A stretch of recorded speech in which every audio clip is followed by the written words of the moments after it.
All right, and just so you know, we are recording the program tonight, so if you have to leave early or you miss a portion of it, you will be able to access it later on. We can send out a link to everyone who registered where they can access the program this evening. All right, so welcome. I'm going to go over again, apologize to everybody who's logged in early, but just some technical stuff to take care of. You should be seeing a shared screen that says the Women's Suffrage Movement below the color line with Delaware Historical Society and today's date. If you're not seeing that, let us know in the chat. Sil and Carol are here. They will be presenting and we will be taking questions at the end of both of the presentations. So if you think of a question during the presentation, please feel free to type it in the Q&A. We'll grab all those and get to your questions at the end of the program. So I just have a brief introduction. I also placed a link in the chat to an evaluation form. Please feel free to fill that out. And if you miss it, I will email that out to you after the program, probably tomorrow. So thank you for joining us tonight for African American suffragists, the women's suffrage movement below the color line. Our presenters this evening are Sil Wolford and Carol Scott. Sil earned his BS in Business Administration and Accounting from Delaware State University and an MBA in Marketing from Rutgers University. In 2008, Mr. Wolford began researching his family history and expanded that research into a total revisiting of African American history. He's given presentations on African American history since 2010, when he began lecturing on African American soldiers in the Civil War. Mr. Wolford serves on the Delaware Heritage Commission, the Historical and Cultural Affairs Collections Committee, the Delaware Preservation Fund, and was a founding member of the Delaware chapter of the Afro-American Genealogical Society. Carol Scott has a BS in Accounting and Business Administration from Goldie Beacom College and has studied equity and diversity at Rutgers University. Ms. Scott is the former Senior Associate Director of the New Jersey State School Boards Association and has assisted boards of education to develop school district policy. She has designed and managed NJSBA's policy and affirmative action diversity issues, board member academy, and district training programs. Ms. Scott is known for her writing and motivational speaking, and she is the founder of CAS and Associates Incorporated. And I just want to mention that this program is partially funded by a grant from the Delaware Humanities, a state program of the National Endowment for the Humanities. If you enjoyed tonight's lecture, we highly recommend that you become a member of the Delaware Historical Society. As a member, one of the bonuses is that you will receive twice a year our Delaware History Journal. And interestingly, the latest version has 6 biographies of Delaware's African-American suffragists, little-known suffragists, people you've probably never heard of before. If you become a member, you'll receive this twice a year. You can also buy a copy for $7.50 plus $2 postage, and you can email me. I'm going to put my email right here in the chat. You can email me if you're interested in buying that, and I can put you in touch with someone. So, welcome, and Sil, would you like to get started? Okay, thank you very much, Rebecca. My name is Sil Wolford, and the presentation tonight is the Women's Suffrage Movement Below the Color Line. As many of you know, this is the 100th anniversary of the ratification of the 19th Amendment, the women's right to vote.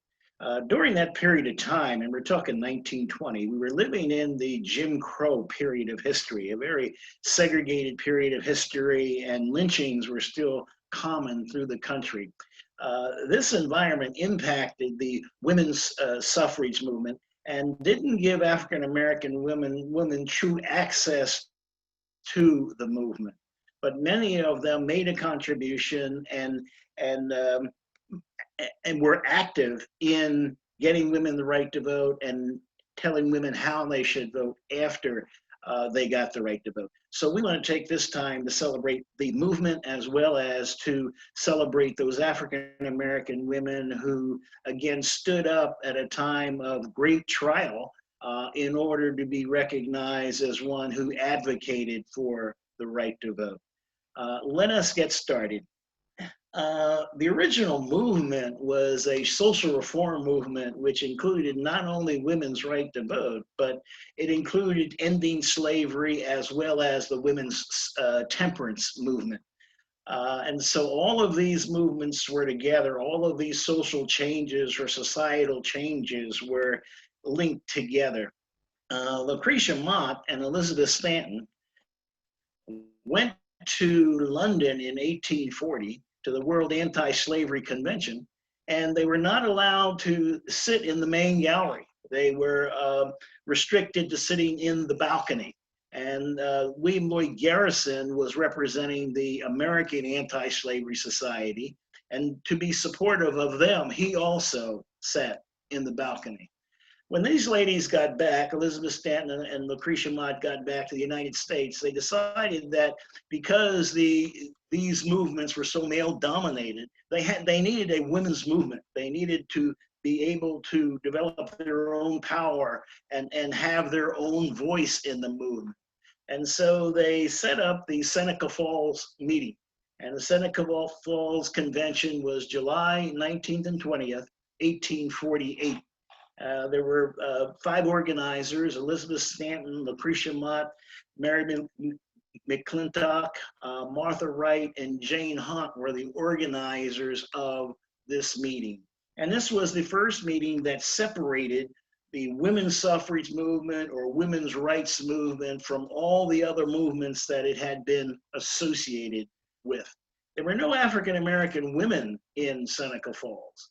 But Frederick Douglass, who obviously was very pro-anti-slavery and abortion, was also a very women's right advocate. And in his newspaper, he frequently had articles saying that right is of no sex, truth is of no color, God is a father of all of us, and we are all brethren. And so Douglass recognized in his philosophy that men and women were equal, and that women, again, should have the right to vote. Susan B. Anthony was not in Seneca Falls, but she was very much a part of the anti-slavery movement and very much a fundraiser for the movement and an advocate and a speaker. As soon as the movement got started, she very much became active in the movement and joined forces with Elizabeth Stanton in terms of leadership of this organization. The 2 ladies, again, moved in with each other. Although Elizabeth Stanton was married, she always had a guest room for Susan B. Anthony.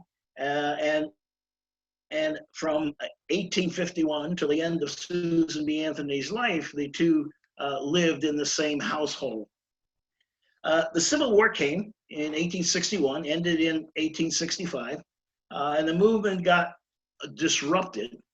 But soon after the Civil War, the 15th Amendment was passed, which gave African-American men the right to vote. Susan B. Anthony and other women in the movement always assumed that when Black men got the right to vote, white women would get the right to vote, and Black women would get the right to vote, that there was going to be universal suffrage, that all adults within the society would get the right to vote.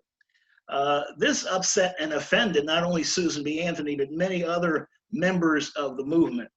And the movement again split on this issue as to how it was going to move forward and how it was going to be organized. Elizabeth Stanton and Susan B. Anthony headed the National Suffrage Association, and they were looking for a Susan B. Anthony amendment, or they were looking for amendments similar to the 15th Amendment. And so they advocated for the amendment in Washington, D.C., and lobbied their congressmen to get this passed. Lucy Stone wanted this done state by state. So her organization, the American Suffrage Association, advocated for every state to put in their constitution. It became a states' rights issue, and states did have control over who voted and who was eligible to vote and what issues they could vote on. So that was the approach that Lucy Stone took in her organization. Susan B. Anthony has been taking a lot of flack, let me say it that way, because she would not include African American women in this movement. She obviously was very upset that Black men now had the right to vote, but she also knew she had to go south and encourage white women of the South to join the movement. And she thought if African American women were a part of it, at least a prominent part of it, that she could not encourage white women of the South to join the organization. So basically, as you can see from the picture, she kind of turned her back on African American women, and again, and left them out of many of the membership organizations as well as the leadership organization. In 1890, these organizations came together. They became the National American Women's Suffrage Association. And so now there was just one strategy and one plan. This is an incredible historic picture of these ladies coming together to form this union of National and American Women's Suffrage Association, all wearing black dresses. And again, you can see from the picture, there are no African American women in that picture. Susan B. Anthony died in 1906 before she legally had the right to vote. But her name is very much associated with this movement. And there is a dollar bill, a Susan B. Anthony dollar bill or dollar coin, associated with Susan B. Anthony and the women's rights movement. After Susan B. Anthony's death, there became a new group of leaders within the women's movement. One of them was Inez Mulholland. Her father was the inventor of a pneumatic tubing. Most of us know that from when we go to DMV, or some of us when we go to banks. And her father went all over Europe installing it and became very rich, multimillionaire in doing that. And she was educated both in the United States and in London and in Germany, and spoke many, many languages. She wanted to come back to the United States to go to college, and she attended Vassar. While she was in London, though, she was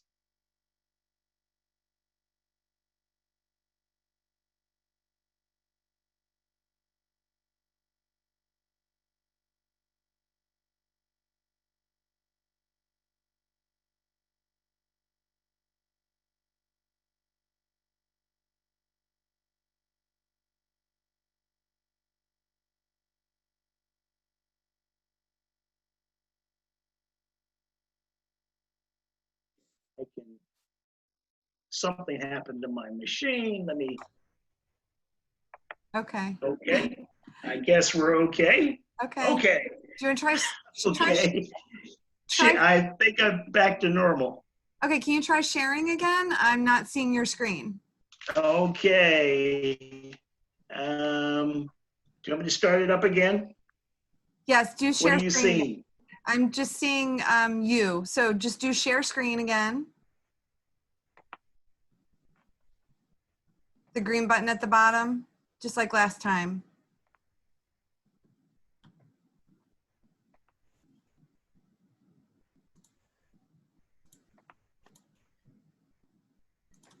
Okay, are we back? We are. Just go ahead and start your slideshow from that slide. Okay. Sorry for the interruption. Emmeline Plankhurst also, again, when she was arrested, or her group were arrested, they went on hunger strikes. And this is a picture from Holloway Prison in London, where again, the protesters, this is her daughter, Sylvia Plankhurst, who was being forced fed in prison. And these were the type of tactics they were using to get attention to their cause. There were other women in London at the time also. Alice Paul and Lucy Burns were in London, and they again were sitting at the feet of Emmeline Plankhurst, and taking in all they could about the protesting or methods that English women were using to advocate for the right to vote. They came back to the United States in 1912, and they went to the National American Women's Suffrage Association and said, we have a great idea. We'd like to have protest and get arrested and get force-fed and all of those kinds of things. And the president at the time said, well, I'm not sure we want to participate, but why don't you go to Washington, D.C.? We will make you the Congressional Union, and you can go to Washington, D.C., and you can get arrested and protest. So they took that challenge, and they went to Washington, D.C., and the purpose was to lobby the congressmen and lobby the president to get the right to vote. The first thing they did when they got there is they recruited Inez Mulholland, who had been involved in many women's suffrage parades or marches in New York City. And one of the ways that they protested or marched is they did it on horseback. So this is Inez Mulholland on horseback in New York City having a women's right to vote or women's suffrage parade. Alice Paul said, hey, you know, it'd be great to have a parade in Washington, D.C. So in March 3rd, 1913, this Congressional Union, this committee of the National American Suffrage Association, conducted a parade up Pennsylvania Avenue. The parade was not as friendly as it should have been. There were men blocking the streets. There were bottles being thrown. Many women went to the hospital during this parade, and many were injured. And the police, again, didn't really keep order there. So the women were kind of open targets to the abuse that was going on. But nonetheless, the parade continued. And again, is part of our history of this women's right to vote, or the parade of the women's right to vote. Here again, we see Inez Mulholland, and in the Washington, D.C. parade, we see her on a white horse leading the parade. And she again took abuse from this organization, or from the men who were protesting this organization. By 1916, the National American Women's Suffrage Association had really gotten tired of the protesting techniques which the women were using which the Congressional Union was using in Washington, D.C., and disassociated with them. And so they formed another organization called the National Women's Party and continued their protest. The election was coming up in 1916. It was Woodrow Wilson was running for re-election. Many women in the West already had the right to vote. So they sent Inez Mulholland west to Wyoming and California and the Western states where women had the right to vote, to say, don't vote for Woodrow Wilson because he will not support a universal suffrage or women having the right to vote throughout the United States. So Inez Mulholland became the spokesperson for seeing that Woodrow Wilson didn't get reelected, and also seeing that these women were supporting the effort of the women on the East Coast and the South in order to get the right to vote. Tragically, Inez Mulholland took ill when she was in California on stage speaking. And she was truly one of the great leaders and one of the great spokespersons for the movement. But she died on November 26, 1916. To show you again how important she was to the meeting, this is a statuary hall. This is not the dome, but this is another significant room in the legislature in Washington, D.C. And her body was put on display there, and many came to pay tribute to Inez Mulholland. The funeral memorial took place on Christmas Day, 1916, And here you see young girls and women with flags marching up and down the steps. And so it was an incredible event and an incredible celebration, not only of the life of Inez Mulholland, but also as the movement and as she as a leader of the movement. She was truly the beginning of feminism as we know it today. And here you see her tombstone, and all it says is Inez. It gave no family birth name or no married name. She was married, but she was a true pioneer for women and a true leader of what we now call the feminist movement. Woodrow Wilson got reelected, and many of the states were still resistant to giving women the right to vote. So the National Women's Party decided they would set up sentinels, they were called, silent sentinels, who would stand out in front of the White House, and they wouldn't speak, but they would burn fires and frequently burn the speeches of Woodrow Wilson or burn pictures of Woodrow Wilson. And this was an ongoing protest which started in January 10th, 1917, and continued until women got the right to vote. The Night of Terror was a time when Woodrow Wilson had gotten tired of these ladies and had them arrested, and they were very much brutalized in Occoquan workhouse, and the brutalization which they took and the abuse which they took served to get support for their cause. This Night of Terror, which took place, propelled the movement to be able to get the 19th Amendment ratified. And here we see the headquarters of the National Women's Party, and they're showing their banners and their colors for having achieved the ratification of the 19th Amendment. The presentation, again, is called The Women's Suffrage Movement Below the Color Line. We haven't seen a lot of women of color in the movement. They, again, were excluded or put on the fringe of the movement. But there were many who were involved. We talk about Seneca Falls in 1848. This is Akron, Ohio, an 18th convention. There, Sojourner Truth became the first African-American to have incredible visibility in the movement. She had been a part of the anti-slavery movement. She herself was born a slave, and she had the scars to prove that she had been in slavery, and her husband had been sold away from her, and some of her kids had been sold away. So she was a spokesman for ending slavery and became a spokesperson for the women's suffrage movement. She had this, this incredible speech which she gave, which is called Ain't I a Woman? And the Ain't I a Woman speech went something like this: I am a woman's rights. I have as much muscle as any man. I can do as much work as any man. I have plowed and reaped and husked and chopped and mowed.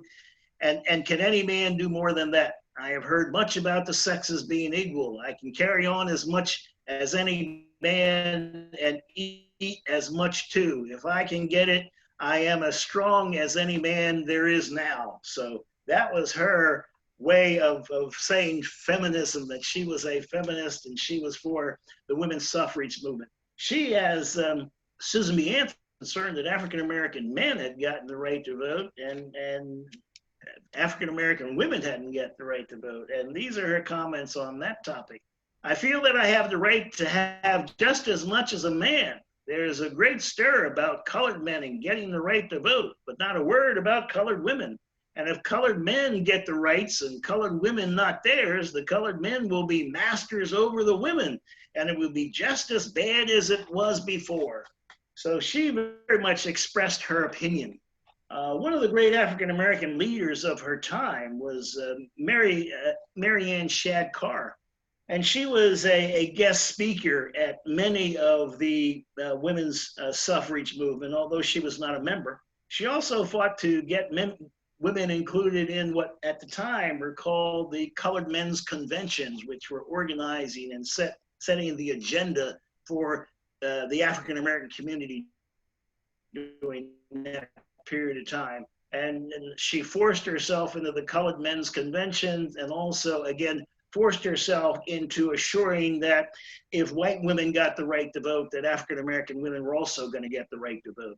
The organization that was organized to support women's issues was not a women's suffrage movement. It was called the National Association of Colored Women's Clubs.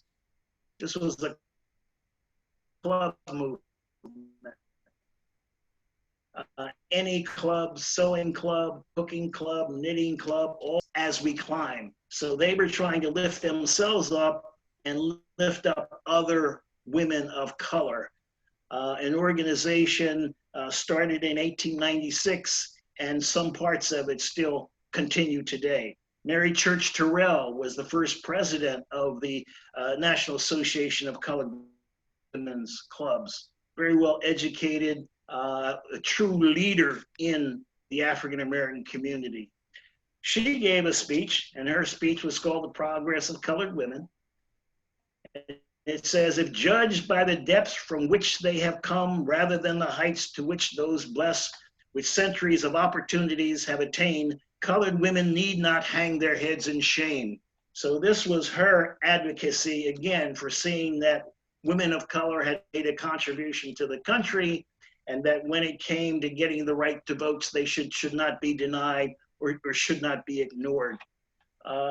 These are articles from the Crisis magazine on the women's right to vote. The Crisis magazine was the magazine of the NAACP. And again, it had only started in 1919, and this was the major issue that they were addressing at the time. And this was social change, so it was not, generally accepted, but this Crisis magazine had articles published of the Black leadership of the time, trying to, again, nudge the society forward in terms of getting women the right to vote.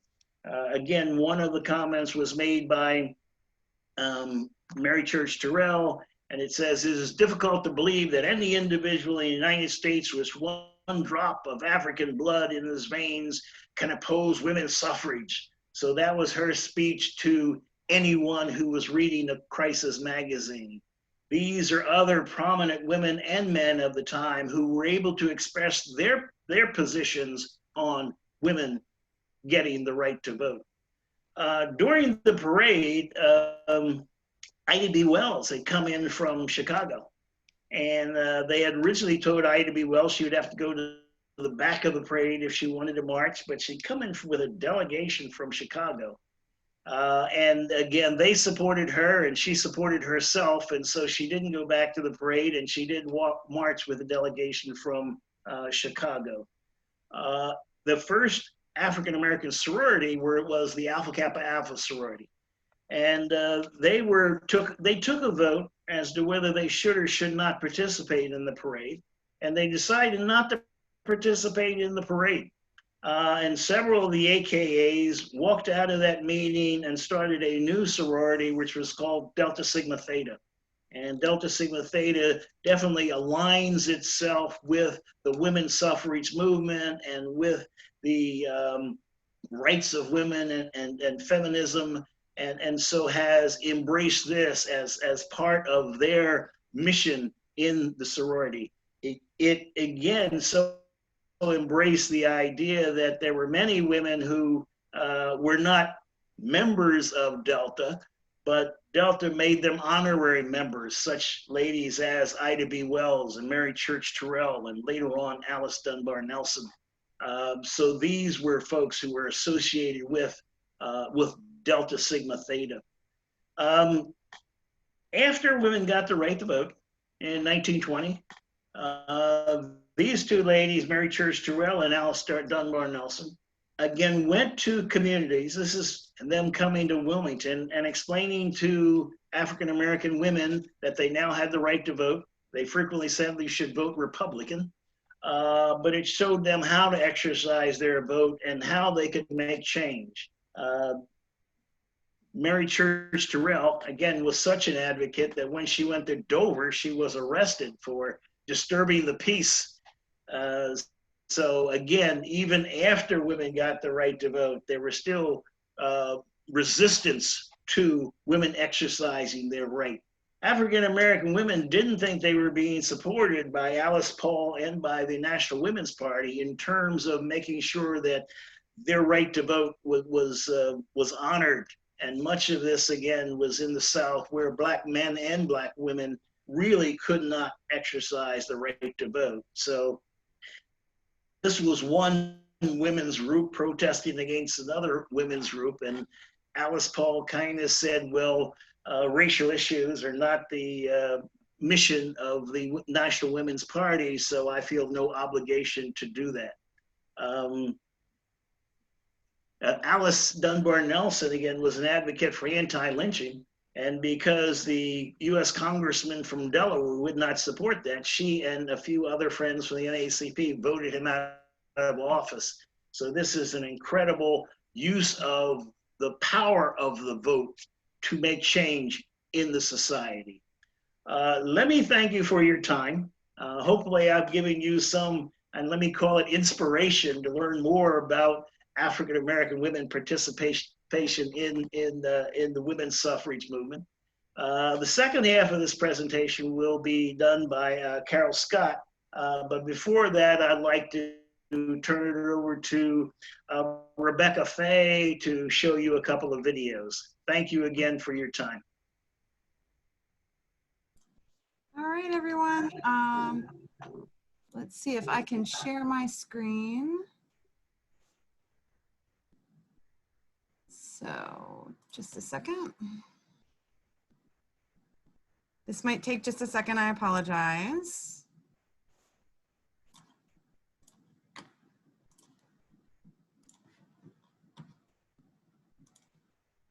All right, so this is going to be, now we're going to take a closer look at Blanche Stubbs, and this is just a little intro video before Carol's presentation.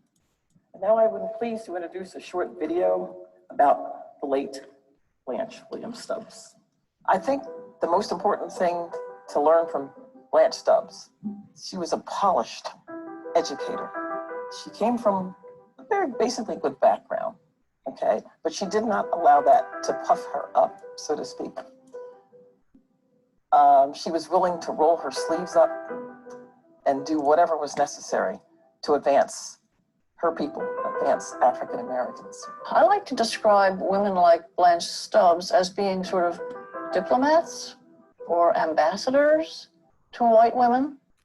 And many African American women learned how to sort of do things for their communities in that fashion. So through the Women's Christian Temperance Union, which had endorsed women's suffrage back in the 1880s, she would go to their meetings as the only African American woman present. And she'd be invited to speak to the audience. And she would describe the conditions that kids faced. Because they were in the community, they were there, they were among the people, they were still moving, but at the same time they reached up and touched those folks and had connections with those folks that were above them in higher places, but they never lost touch with the folks there down at the bottom because they wanted to always pull them up. It was about uplifting. She was very, very outspoken about, again, the rights that were denied to Blacks, period. But then when she moved into the women's rights, she saw that the 19th Amendment here in Wilmington was being rejected, she stepped up. You're talking about a time when Blacks were not accepted in many areas, okay? We're talking about different discriminatory practices that she was not used to. Her first experiences with vast and perverse inequality was Washington, D.C., and then Wilmington, Delaware. She and her colleagues started a settlement house at 8th and Buttonwood around 1911. The Garrett House, I think that was one of the main things that stuck out because so many things were done there for Black folks. They had programs for children, for adults, activities, classes. When people needed a place to have meetings, to push the movements forward, to do something to improve the Black community, to uplift. They happen at the Garrett House. I just hope that this is the beginning, because our young folks need to know about those folks that came before them and the shoulders that they're standing on, because they're standing on shoulders like Blanche Williams Stubbs.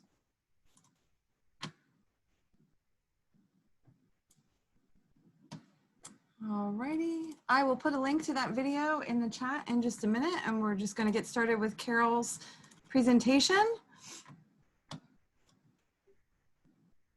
And you might have to turn up the volume on your computer for this. Florence Blanche Williams Stubbs was an implant to Wilmington, Delaware. Whoops, sorry about that. Let's try again. Florence Blanche Williams Stubbs was an implant to Wilmington, Delaware, and she was definitely under the color line. I had the distinct honor and privilege of researching her life and writing the biographical sketch that resulted in her October 2019 induction into the Delaware Women's Hall of Fame.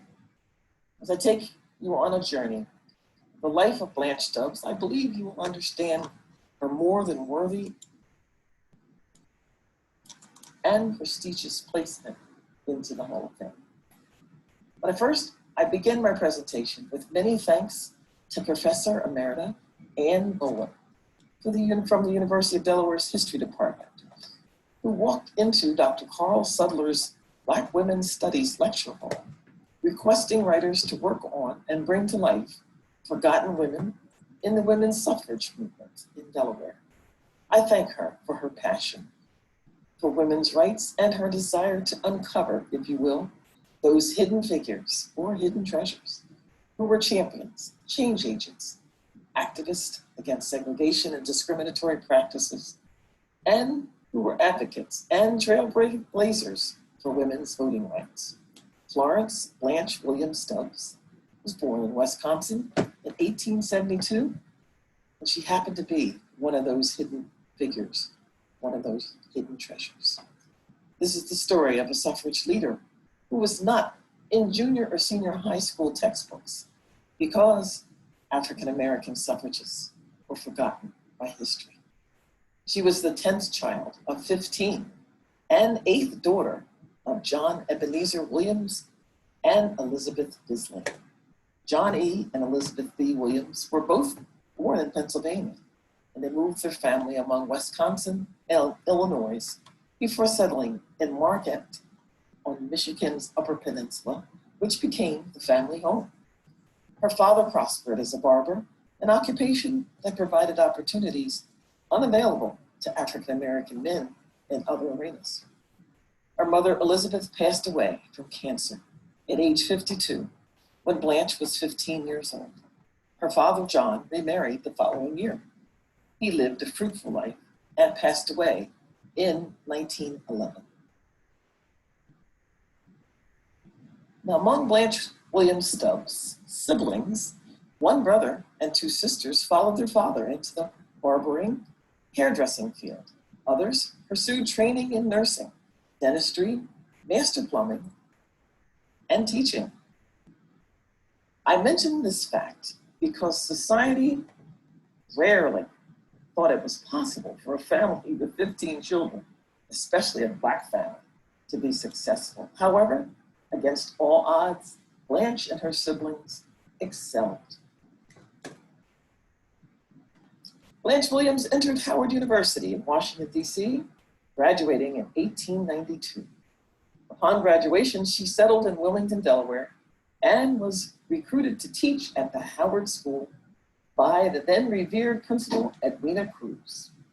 In Washington and in Delaware, Blanche Williams had her first encounters with legal segregation and the perverse inequities it imposed.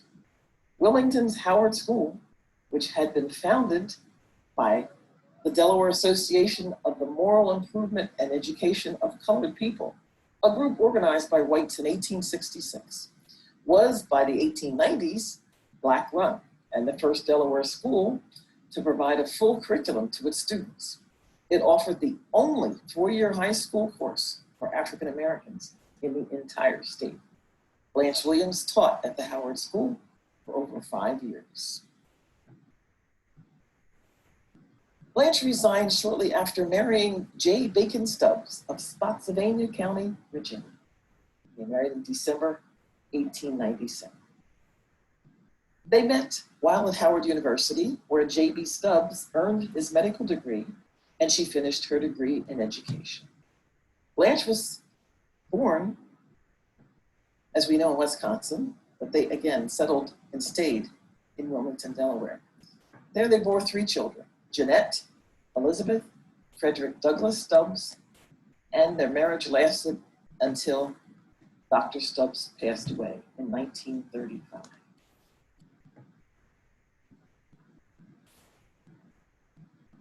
Suffragists were educators, founders, and leaders. And for many suffragists, gaining voting rights was just part of their work. Local suffragist Blanche Williams Stubbs was instrumental in founding the Thomas Jarrett Settlement House, a cornerstone of the African American community in Wilmington's East Side. Stubbs continued to push for equal rights throughout her lifetime.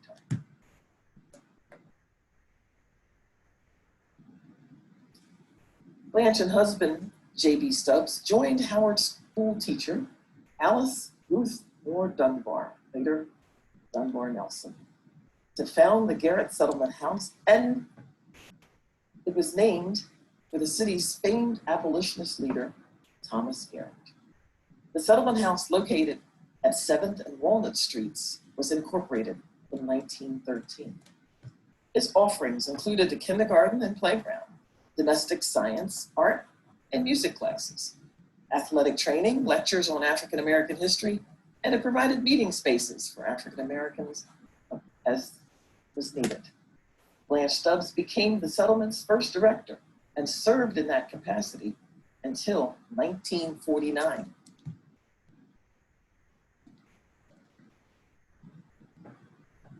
Blanche devoted time to women's club work, and she provided leadership to the City Federation of Colored Women. In 1916, she presided over a meeting of several local clubs at the Garrett Settlement House, which resulted in the creation of the Delaware Federation of Colored Women's Clubs, an affiliate of the National Association of Colored Women. She became the Delaware Federation's first president. The Federation focused on work on the needs of African American youth, and in 1919, it founded the Delaware Industrial School for Colored Girls. Now, the first site of the Delaware Industrial School for Colored Girls was in operation for about 40 years. But it comes from a corner of history and society that's not often celebrated. It sat on Newport Gap Pike, just south of the B&O railroad tracks, south of Price's Corner. In the late 19th and early 20th centuries, the issue of how to deal with delinquent minors was just beginning to be addressed in a more modern way. Instead of going to prison, children, mostly teenagers, were sent to industrial schools to hopefully be reformed, educated, and reintroduced as productive adults. In Delaware, both white and African American boys were remanded to the Ferris Industrial School on Center Road, which was on Route 141. White girls ended up at the Industrial School for Girls, later called the Woods Haven School on Darley Road in Claymont, Delaware. However, nowhere in Delaware was there a place set aside for the care and rehabilitation of girls of color. In 1919, the Federation of Colored Women's Clubs of Delaware began a quest to change that. Several deaths of girls from tuberculosis in the nearest facilities, which were in Philadelphia and Baltimore, seemed to have been the catalyst to drive for a home state school for these troubled young women. Funds began to be raised, and in June 1920, the school was dedicated. Now, if you dare to call up on the grainy black and white photos pertaining to women's suffrage, the images you could conjure likely depict militant white women being arrested, or militant white women picketing outside the White House, or militant white women burning speeches of President Woodrow Wilson, a man who was deemed hypocritical for extolling the virtues of democracy while the entire gender of women remained disenfranchised. These images are real, and they're dramatic, and they illustrate a radical political activism that has inspired authors and poets and filmmakers for 100 years. But there's also something else. They are incomplete because African American women are missing. Stubbs' suffrage activism emerged from within the matrix of community engagement, concern about African American children's education, interest in racial uplift, opposition to racially discriminatory policies involved in women's clubs, and efforts to advance the status and rights of African Americans. Of the 3 suffrage organizations in Delaware, one, the Equal Suffrage Study Club, was formed by and for Black women. A leader was Alice Ruth Moore Dunbar, later Dunbar Nelson, the influential poet and journalist whose papers housed in the Morris Library on the campus of the University of Delaware, the Newark campus, has attracted scholars from around the world. The lesser-known suffragist Blanche Stubbs joined the Wilmington Equal Suffrage Study Club and became part of a dense network of activist women in her adopted city, joining forces with other ex-colleagues, excuse me, Alice G. Baldwin, Nellie Nicholson, Carolyn Williams, and Helen Wormley Anderson, all from Howard School. About 20% of suffrage leaders in the state of Delaware were Black.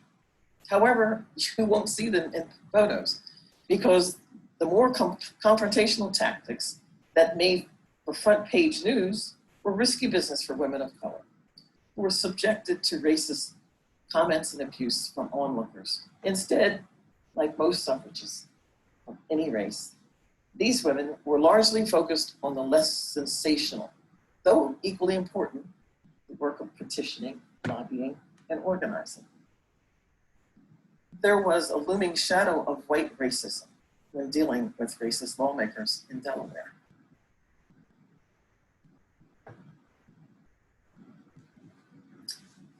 They were unwilling to stand for all women,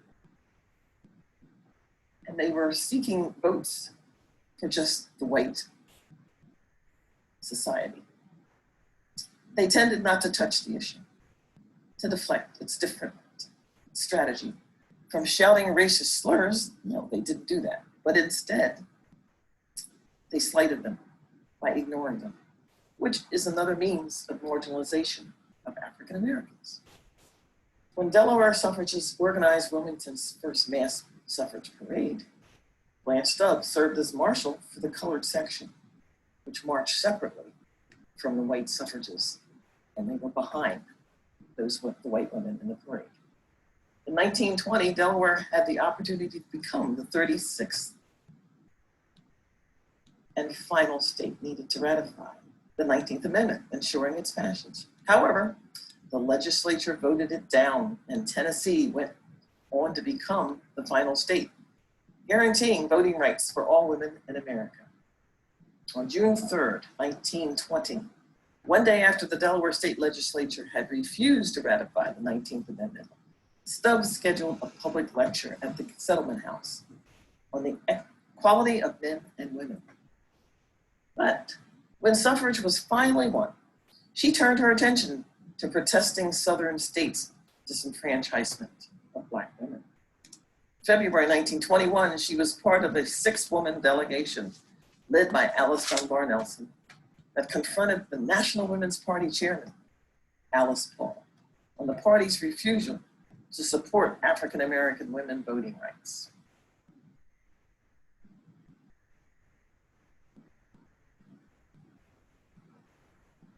Blanche Stubbs had noted other accomplishments as well. She was the state chair of the Black-led National Republican Women's Auxiliary Committee. It is to be noted at this moment that the Republican Party at that time was the party of choice for people of color. She attended the 1927 Pan-African Conference in New York. She was the vice president of the NAACP to mitigate humiliation of segregation. 1925, she kept local theaters from screening racist films, one in particular, Birth of a Nation. In 1927, she lodged a complaint with the Wilmington Park Commission to protest segregation in parks. If I may linger here for a moment, she took a class of Black students to a playground in Wilmington, and white adults with children did not allow them to enter the park. They forbid them to play in the park. On that note, she went back to the Wilmington Park Commission and filed a complaint and registered with the NAACP. And in later years, her daughter, who had become the president of the NAACP, took action.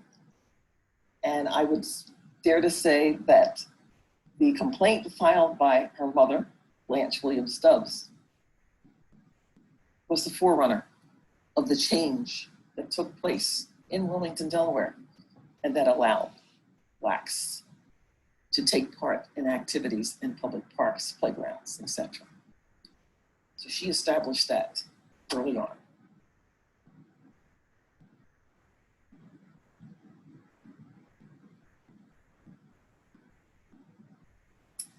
The impact that now, not just women, but Black women are having on a changing political climate.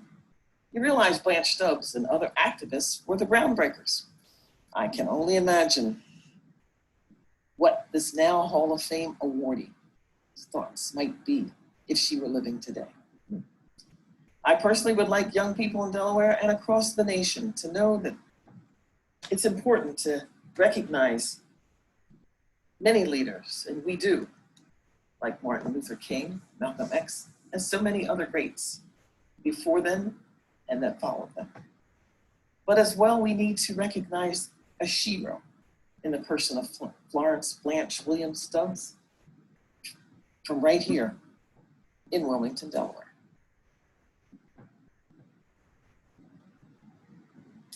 Florence Blanche Williams Stubbs, once considered an outsider to Wilmington, Delaware, joined the ranks of Alice Gertrude Baldwin, Emma Gibson Sykes, Fanny Hopkins Hamilton, Nellie Nicholson Taylor, Carolyn Williams, Helen Wormley Anderson Webb, and Alice Dunbar Nelson.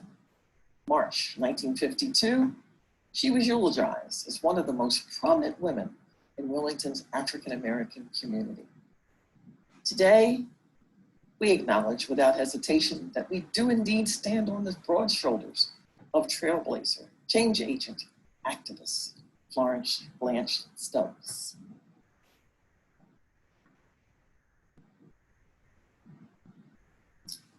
Women's history has always been suppressed. It has never been accorded the same importance, and this is especially true for women of color. This is 2020, and now the 100th anniversary of the passage of the 19th Amendment to the United States Constitution, which gave all women the right to vote. Though they got much less attention than white women for the right to vote, African American women were part of the fight for suffrage in Delaware and across this nation. We are indeed at a crossroad in American history. And the women's vote has become a critical factor in elections throughout these United States. I ask you, remember and honor the work of Florence Blanche Williams Stubbs and others by exercising your right and encouraging others to vote this coming November 3rd. Thank you so much for your time and your attention, and I will entertain questions at the close of the presentation.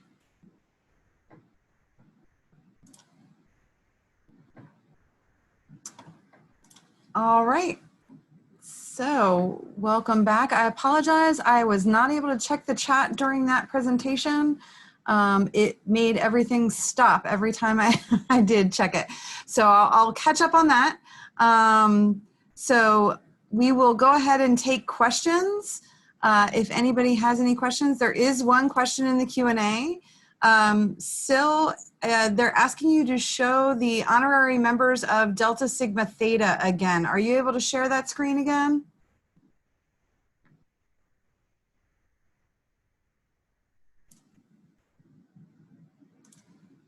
You can unmute yourself as well. To do that. Let me go back and see if I bring that up. Okay.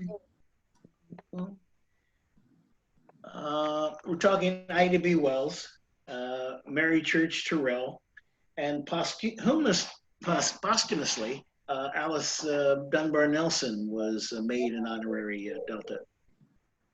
So this is an incredible group of activists who supported women's rights and a tremendous connection to the sorority Delta Sigma Theta.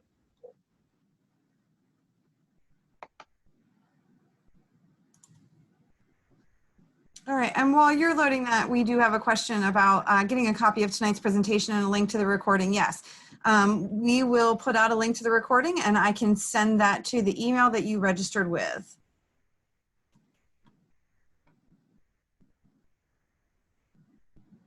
And yes, I will go ahead. Whoa, the chats are coming in fast and furious. It's Carol. Quick question. Yes. I can't get to the Q&A, so I just had a question for Cy. Were there any Black women in attendance to the service in Washington, D.C. for, was it Inez? You have opened up another hour presentation. I'm known to do that. I'm sorry. Alice Paul was the one who wanted to celebrate Inez Mulholland at her grave. It didn't. The celebration didn't take place when she was buried, but it was later on.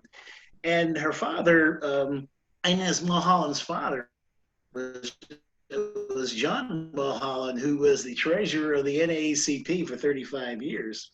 And he was very much close to the leadership of the NAACP. And when Inez Mulholland was being memorialized, he invited these African Americans to speak.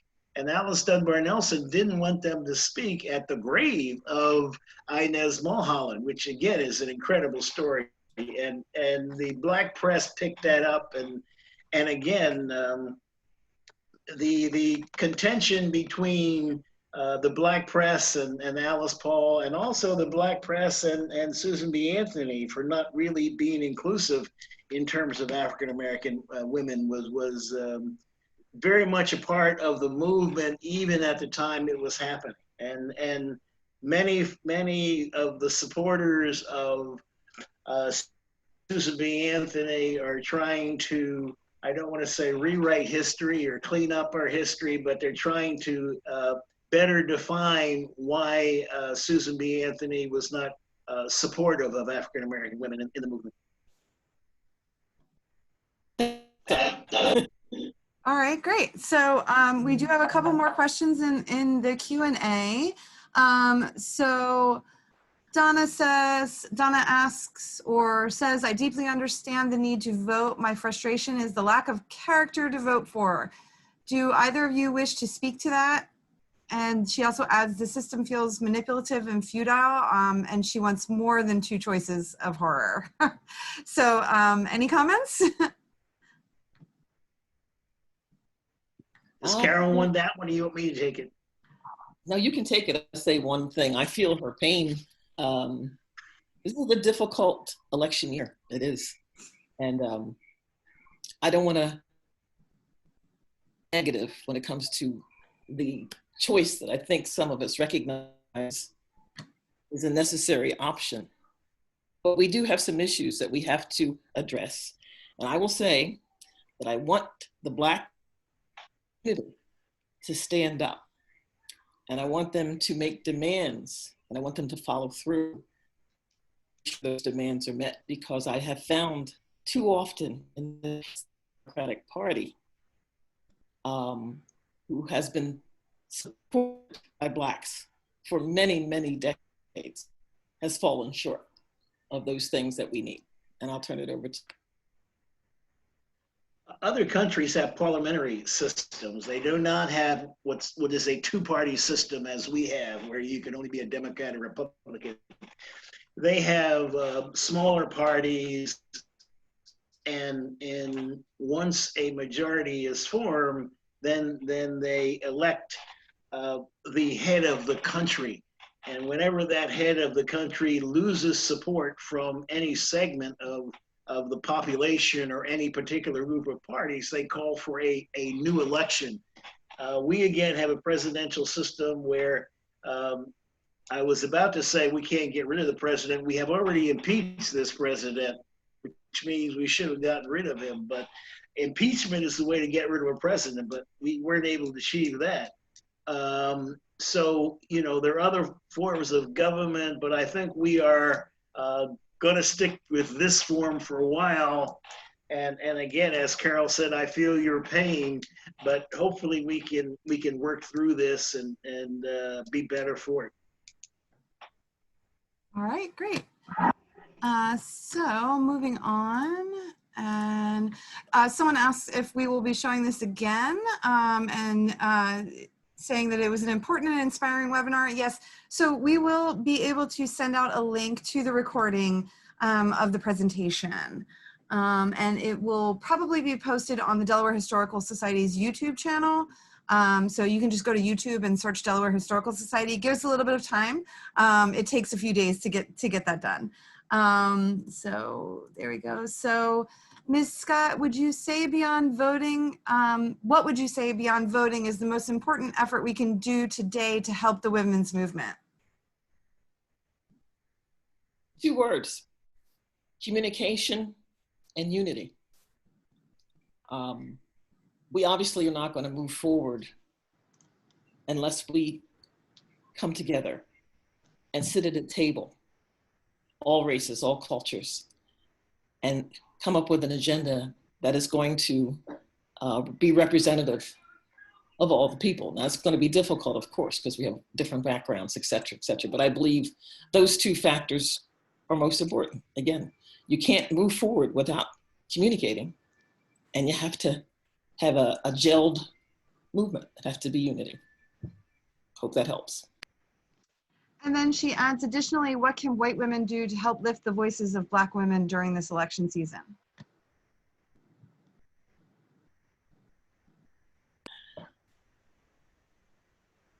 Is Carol going to take that one? I think so. Did you freeze, Carol? What I did for a minute. There we go. Back. What we need from all people, not just white women, from all people. We need an understanding, basically, of our culture, who we are, because I think we lack understanding. I think the Black people, the races altogether, there's a lack of understanding of what we have been through, what we continue to go through.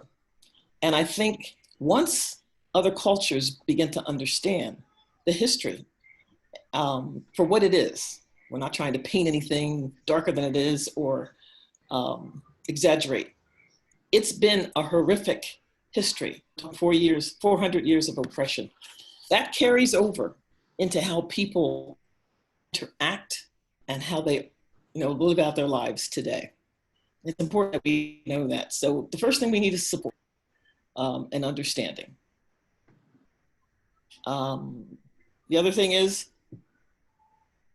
to rally. Of course, that's part of being supportive. But we need you to be rallied around the causes that are important. Because there's a lot of common ground that I think people really want to admit to. So let's find our common ground, support each other, and move forward. Sai, I'll take it from there. I would agree with everything you said. The point is that we all have to be vigilant. Again, we're talking about the women's right to vote, and then we watch the and we find out that the post office is being tampered with and mails being slowed and mails being lost, and we don't think the votes can go through. And you know, these rights that we have are perishable if we are not vigilant about what's going on in the country. Then we can lose the democracy we have, and certain segments of the population can be left out of voting. So it is truly that we have to be good citizens, and good citizens means that we have to, as painful as it is, keep up with the news, keep up with what's going on, support injustices which are taking place in the society by anyone, and so vigilance is very important, especially during this time in history. All right, thank you.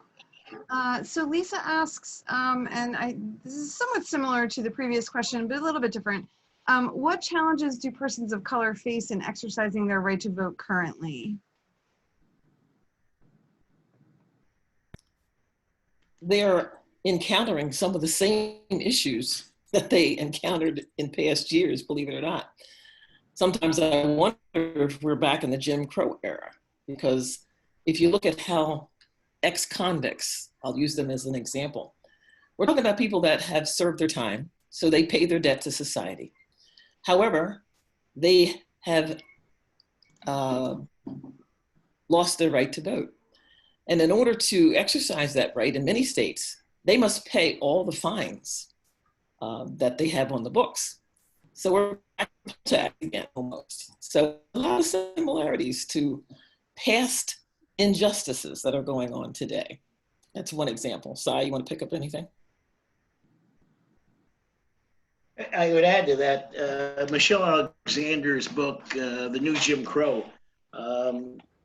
talked about Black men specifically being disenfranchised because they had criminal records, and all of these types of things are going in the society.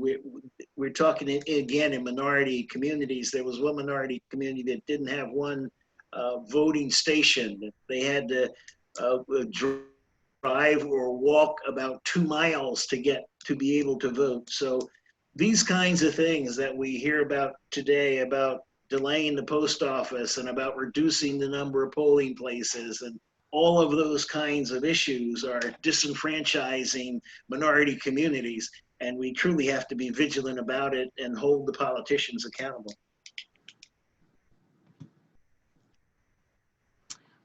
Okay, thank you. So Daphne asks, were there Black female suffragist movements in every state? I can't speak to knowing every state, but I do know there were multiple movements throughout the country. And there were chapters of suffrage clubs in a number of states. Again, as I said in my presentation, much of the suffrage movement was wrapped around or included in the club movement. So although there might not be a women's suffrage organization or an colored women's suffrage association, within the club movement, that issue continued to come up. Okay. And Elizabeth asks, were there any examples of women breaking down the color barrier to work together in the suffrage movement? Sai, I'll let you have that one. Well, again, the prominent figures that we're talking about, who are Susan B. Anthony and Alice Paul, there are no women of note working with them. Mary Church Terrell was in Washington, D.C., and Alice Paul was in Washington, D.C., but there are no records of them ever showing up in the same room or the same protest or the same parade together. So not at the national level or not at the leadership level did that take place. All right, thank you. So we just have one more question in the Q&A. The chat has been incredibly active. So if you, by chance, put a question in the chat, go ahead and move it over to the Q&A if possible. I just don't want to miss any questions. And the final question for right now is, can you comment on African Americans changing their affiliation from the Republican Party to the Democratic Party with the election of FDR?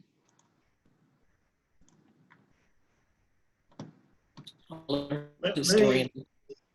Let me let me try that.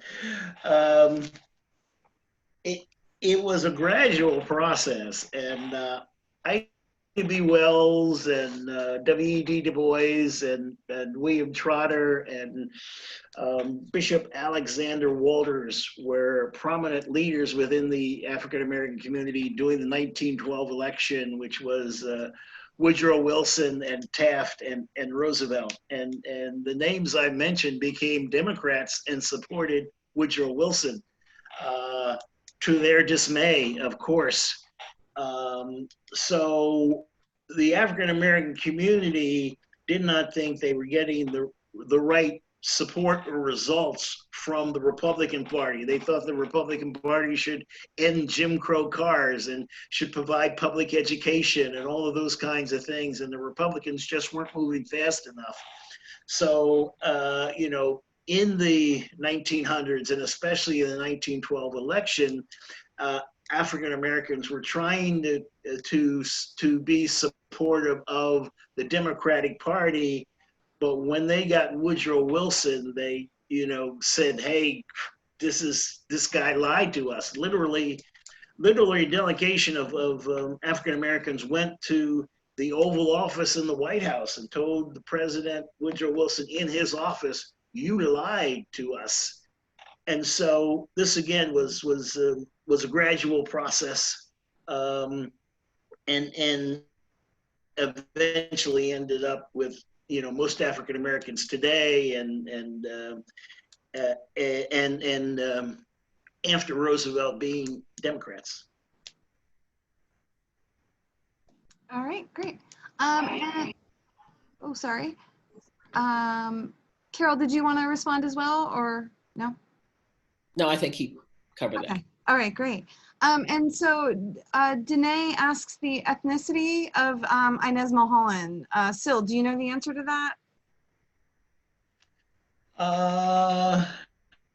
Not sure specific of her ethnicity. Obviously, she was a white lady, but she again was educated in the United States, in London, in Germany, spoke multiple languages. Her father was a millionaire, and she was a lawyer also. She practiced law, and again, she was just an incredible figure. I have another presentation which I give just specifically on her because I have, you know, fallen in love with what she did during her lifetime, and she truly was the beginning of the feminist movement, meaning that there were many restrictions and barriers on women in terms of not only the right to vote, but even in their own homes. And so she, as I described in my presentation, she was the first one who ever thought of burning a bra, and that's a period of history that we went through about 30, 40 years ago, and that was a means of protest. And she was burning corsets during her lifetime. All right, great. And there was a comment in the chat from Susan that said Inez had family in the Netherlands and married a Belgian. So we can check that out. And then our final question for tonight is actually quite a weighty one. So Bernadette, I appreciate you waiting till the end of the program to ask this. So Bernadette asks, why do you think prominent local or national people, politicians, clergy, activists, etc., are not speaking out about these almost daily occasions of disenfranchisement? I'll begin because I can be brief. Okay. I think it depends where or who you're listening to. I have heard a number of wonderful commentaries from ministers, politicians. I mean, Even if you look at John Robert Lewis, that was continuous. So we have people that have been very outspoken throughout most of their careers. But as far as the ministerial staffs, it's going to depend on where you are. I'm finding that a lot of the African American clergy are no longer sitting quiet. They've been relatively quiet because I was concerned for a while, because back during the Jim Crow era and moving into the period after that, there was quite a bit of activity in the Black church, and it seemed to have died out a bit, but I think it's slowly rising back up again. So again, it's going to depend on where you are and who you're listening to, but I can direct this person to quite a few YouTubes and discussions, sermons, speeches that have been going on since February, where people have been about the events of today. So. Sorry about that. Carol, if you want to share those. Oh, I just wanted to say, Carol, if you want to share those links with me, I can send them out to the people who registered. I'll be happy to do that. Okay. Sorry, Sil. I wanted to share the frustration of the person who asked the question. Again, as I had mentioned to Rebecca, I attended the signing of a document for the County of Newcastle to take over a historically Black school. It's called the Hockessin Colored School 107C, which was a school built by P.S. DuPont. And literally all the politicians were there.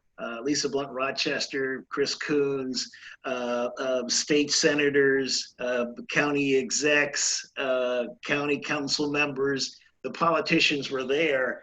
And as the questioner asked, why aren't they walking around with their hair on fire? You know, I'm not sure of how they explain or justify their calmness in this time of crisis. But let me assume that they have reasons for not setting their hair on fire and protesting and doing the things that many of us they should be doing. All right, great. Whoops. So, oh, that's a little bit of feedback there. So I just wanted to say I put another link to the evaluation form in the chat. If you enjoyed tonight's program, please let us know. Let us what we did right. Let us know what we did wrong, or what more information about what you'd like to see coming out of our programming. I also want to give a little plug.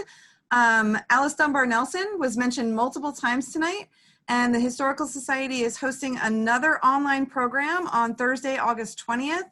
At 6 p.m. and it is entitled Alice Dunbar Nelson, Explorations of a Reading Life.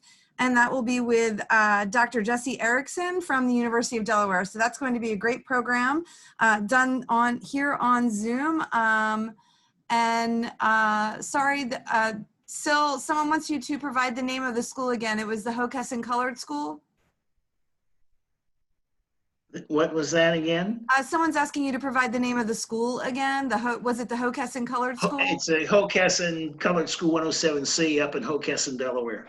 All right, great.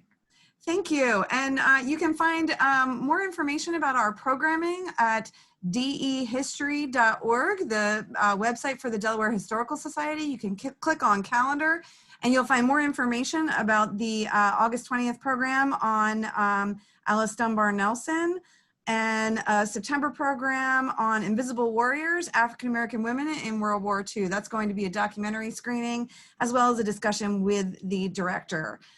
Thanks again for coming. I will email out the chat as well as links to the videos. Have a great night, everyone. And thank you, Sil, and thank you, Carol, for a great presentation. Thank you. Thank you for the invitation.